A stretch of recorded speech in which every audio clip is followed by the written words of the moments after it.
guys, welcome back. Today, we're going to be talking about the Toronto Maple Leafs and what's next for them.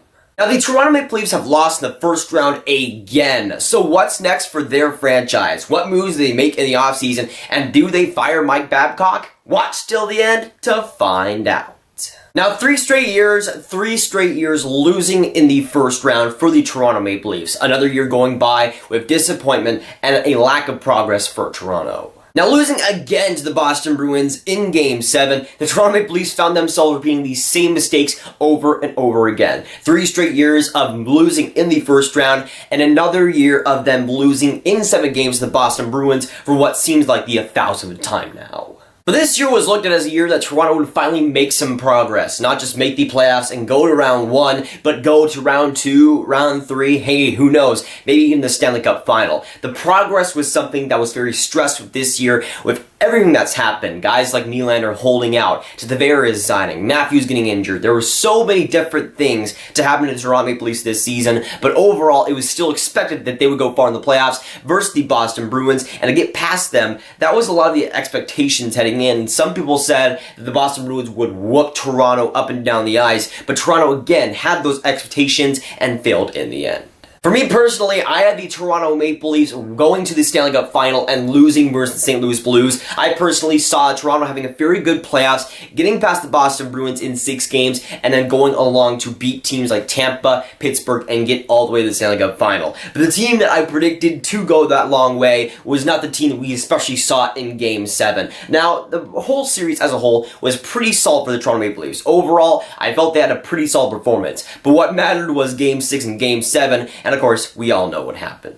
But again, progress was not made. The expectations were not met. And for a lot of Leafs fans that were very frustrated with that Game 6 and Game 7, a lot of them are trying to point some blame at anybody they can. And the main person that is getting heat after this Game 7 loss is the head coach of the Toronto Maple Leafs, Mike Babcock. He's been a guy that's come heavily under fire for some of his time and ice management during the game, with guys like Austin Matthews getting just under 20 minutes a game, which on its own is pretty inexcusable. Now, I'm going to be honest here. Mike Babcock did not have the greatest Game 7. He was outcoached by Bruce Cassidy, one of the most underrated coaches in the NHL today. And the Boston Bruins end up advancing to round 2, and that's one of the reasons why. When it came to Mike Babcock, yes, he wasn't perfect in Game 7. I would have made some adjustments. I wouldn't have played Dermott as low amount of minutes as he did. I would have played Austin Matthews a lot more as well. Maybe played Patrick Marleau less as well. But when it comes to these tiny things like time on ice, I think it's just a little bit too much to go out for Mike Babcock's head because of it. I know a lot of Leafs fans right now that are calling for Mike Babcock to be fired, and while I really do like Sheldon Keefe down there in the AHL system with the Toronto Marlies, I'm not sure if that is the right move. Now, Mike Babcock can talk all he wants. He can micromanage as much as his heart is content. But when it comes to the actual game, I'm sorry, but the players did not show up for Mike Babcock. I don't care if Austin Matthews just didn't play 2 more minutes again and didn't end up getting 20 minutes. I don't care if Ron Hainsey played 20 minutes even though he wasn't the greatest in the world. While Mike Babcock has made some puzzling moves in the past, when it comes to the fantastic guys on that team, Austin Matthews, Mitch Marner, William Nylander, where were they to be seen in that Game 7? When it comes to the players there, yes, Mike Babcock did not have the greatest game, but sometimes your players need to kind of show up, and in Game 7, the Leafs certainly did not. Now, going down the roster, I would say pretty much Tavares and Wylie were the only 2 guys that had great games. Guys like Austin Matthews had some chances, he wasn't able to convert. Marner made some nifty dangles, but wasn't able to get too much going. Nylander was inconsistent on a bad line with Marleau and Brown. When it came to Kapanen, he was invisible completely. Johnsson, he was solid, okay at best, I would say. Jake Gardner was as usual Jake Gardner in Game 7. And Freddie Anderson, while he wasn't amazing, he wasn't bad either. He certainly wasn't stealing the game at all. Now, yes, obviously, I would love to see Austin Matthews get some more minutes in that game. That would have been ideal. But the game that he was playing up to that point wasn't really good at all. Yes, he did have some good chances, set up by guys like Wylie and Johnsson. But when it came to Austin Matthews' game, you guys know already, I'm the biggest fan of Austin Matthews that there is on the planet. But he did not have a good game whatsoever. He didn't show up in Game 7. And for him, maybe not playing a couple more minutes, I can see why Babcock didn't play him those extra minutes. Because at that point, I don't even think he was worth playing those extra minutes. That's how mediocre he was in that game.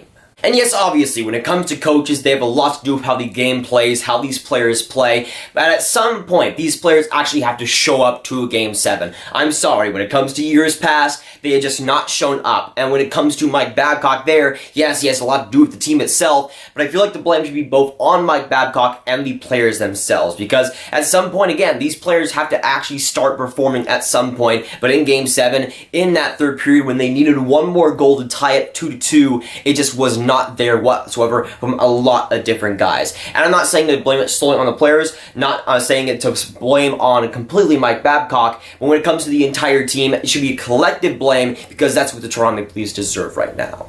But a lot of Leaf fans right now will scream at Mike Babcock saying that it's all his fault when it's not that easy. You can't just blame the coach entirely for that game. Yes, he did have something to do with it. He was one of the reasons why they lost that Game 7. But to pinpoint everything on Mike Babcock and to say that firing him will fix everything is just stupid. When it comes to getting a guy like Mike Babcock, firing him once again, that'll create a lot of problems that the Toronto Maple Leafs do not need right now. And yes, he did make some mistakes in Game 7, but he is a brilliant coach that at times is one of the main reasons why the Toronto Maple Leafs were so good in the first place. So I think firing him would be a huge mistake and one that I think the Toronto Maple Leafs should not make. I think they should keep Mike Babcock, and next season, hopefully he is still the coach of the Toronto Maple Leafs because I think he can eventually get it done with them.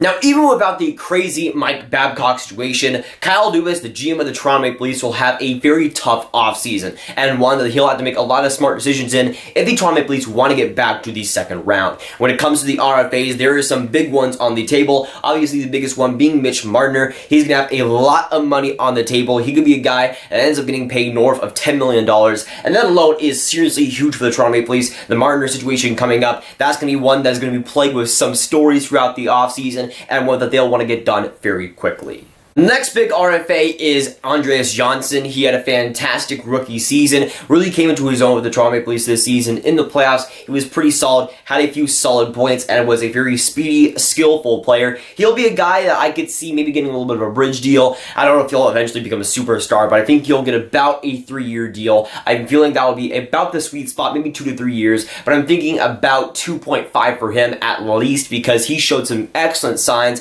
I think he could get paid more, maybe north of 3.5. He really could get that much, but when it comes to the RFA, it'll likely make him a little bit lesser of a contract, but still in the end, he definitely deserves to get paid, just like Kasperi Kapanen. Now moving on to Kasperi Kapanen, he is the last RFA in the class for the Toronto Maple Leafs, but a very, very big one. He's a guy that had an excellent regular season playing alongside of Austin Matthews. Those two were absolutely dynamic. In the playoffs though, it was a much different story. Kasperi Kapanen was amazing last year in the playoffs versus Boston, but this year it was just not the same. He was, yes, speedy, he still made some skilled plays, but overall I didn't really notice him too much, and especially offensively, he really didn't have that much of an offensive impact, which from Kasperi Kapanen in the past is quite a bit surprising. I would have thought he would have a very solid series, but he did drop a little bit, and of course the money might not be there because of that series. Now, Kasperi Kapanen could also be one of the guys traded this offseason to give more money to contracts like Mitch Marner. I can definitely see that happening. Right now, I see about a 50-50 chance of him getting traded or staying with the team, but a Kapanen trade could be very, very interesting. He is a very young guy, very speedy guy with a lot of talent. He's shown that in the past couple of years, and a lot of teams could use that kind of player. With some teams that maybe are going up in the rebuild, could use an up-and-coming player like that. That could really fix into that top 6. I think Toronto could have a lot of trade value with Kasperi Kapanen, and while he would be an amazing player to keep, it's just part of the great team that they have right now. They have to pay their superstars, and Kasperi Kapanen is a guy that might get let off. Now, I don't think it will happen if I had to bet on it, but getting traded wouldn't really surprise me with him. Now going on to the UFA, and the big one being Jake Gardner. He's a guy that has a lot of questions surrounding this offseason, and that is pretty deserved. Now he had a pretty solid season in the regular season. He was banged up towards the end, but overall he was very good offensively and actually pretty solid defensively. In the playoffs, he was playing hurt, so that is something to watch out for. He still had a decent series, I thought, offensively. Defensively in Game 7, there's a couple of giveaways that I would have liked to see him not give away, but it is a little bit nitpicky. He didn't have as bad of a Game 7 as he did last year, and overall he was still pretty solid in that series. I think he will get paid eventually, whether it's with the Toronto Maple Leafs or not, that we will have to wait and see, but he is a UFA, he can go to free agency, and I think he will if I had to say a more likely bet right now. Now, I would like for the Toronto Maple Leafs to be able to keep a guy like Jake Gardner, but right now I think it might be a little bit unrealistic. Unless he takes like a 1 year or maybe even 2 year deal, I just don't see Jake Gardner staying with the Toronto Maple Leafs. And being a UFA, he can get some big money in the offseason. While he has this stigma of being this absolutely trash defensive player, he isn't really that bad either and could use a lot of offense and could bring a lot of that on a separate team that could use that top 4 D-man. And I think that would be useful for a lot of teams. Some teams might end up overpaying for that. But when it comes to Toronto, I think Jake Gardner being back is just a little bit too unrealistic.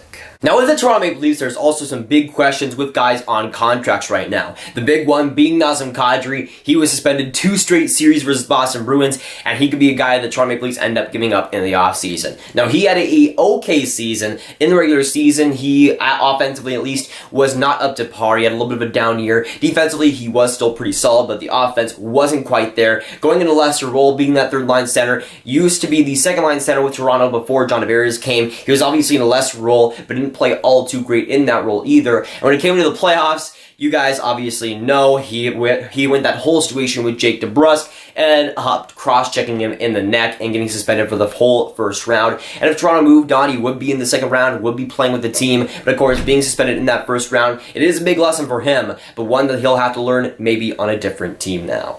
Now, I personally am not the biggest fan of Nazem Kadri. Obviously, with that Jake DeBrusk situation, it was not the greatest. But a guy like Nazem Kadri could be useful for a lot of teams when he is clean. When he is a clean player, he's a very useful third line, maybe even potentially a second line center that could help a lot of different teams right now. But that is just the big if. If he'll be healthy, if he'll be clean. In the playoffs recently, he obviously has not been that, taking his anger to another level. And that's something that a lot of teams right now are looking out on. The Toronto Maple Leafs might want to get rid of him in the offseason, but they might not be able to find too many suitors because of his past history and, of course, how dirty of a player he has been recently.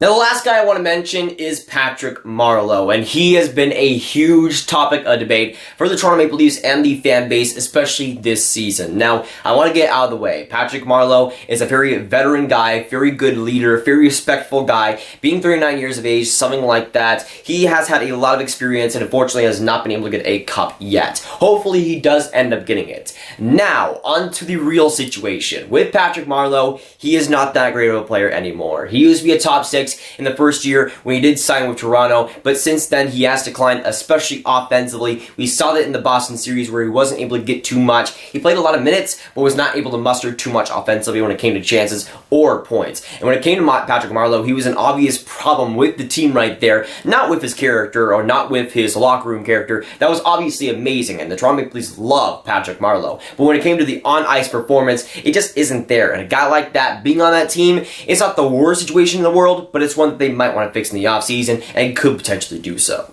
But I think even though they will make some shakeups in this offseason, I think the core will stay relatively the same. Guys like Austin Matthews, Mitch Marner, William Nylander, Frederik Andersen, Morgan Rielly, they'll all be on the team. But when it comes to the other players, some of the more depth players like Nazem Kadri, guys like Jake Gardner, I feel like those guys are expendable and those guys could potentially be gone in the offseason. Whether they get some stuff back, we'll have to wait and see what they end up getting in trades. But when it comes to the team itself, I don't really see them staying patient, even though that might be the best thing for them.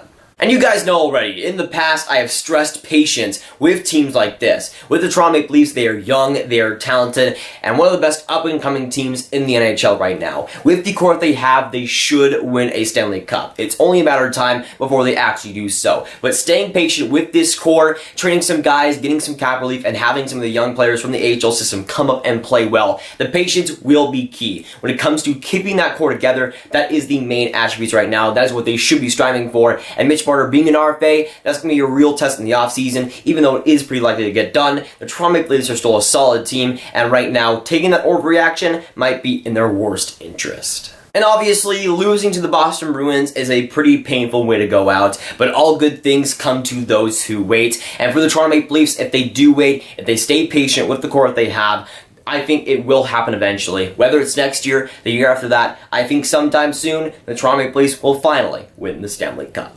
But of course, with this video, I want to hear your guys' thoughts down in the comments down below. So let me know, what do you think about the Toronto Maple Leafs? What do you think about what's next for them in this offseason? What moves do you see them making? Which players do you want to see traded? And of course, the big question, do you think Mike Babcock should be fired? But if you guys want some more Grav videos just like this one, you can click on this card right here to watch my video with the Tampa Bay Lightning and if they should blow their entire core up. But that'll be it for today, guys. If you guys did enjoy, make sure you like, subscribe, and hit that notification bell if you haven't already. Again, comment down below your thoughts on the Toronto Maple Leafs and what is next for them. And I'll see you guys in the next video or stream. Goodbye.